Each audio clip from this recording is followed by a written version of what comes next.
Let us see how to make bread pudding with custard.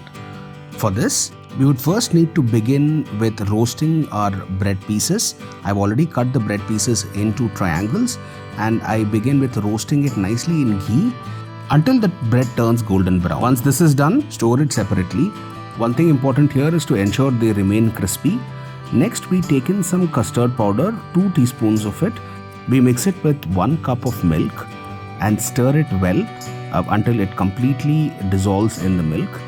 We then take 1 cup full of milk onto the tawa and nicely heat this. We would need to keep stirring continuously until the milk comes to a nice boil. To this we add the custard mix that we have just prepared and nicely stir until the mixture thickens. You can see it's slowly thickening. To this we add some elaichi powder for flavor and also some condensed milk. We add 3 spoons of condensed milk to this. And now we have a nice thickish custard mixture.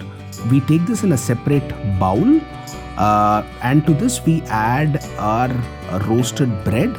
You can see I'm arranging the roasted bread one after the other onto this, and then we take some of the custard mixture and also spread it across the bread so that it nicely gets absorbed by the bread.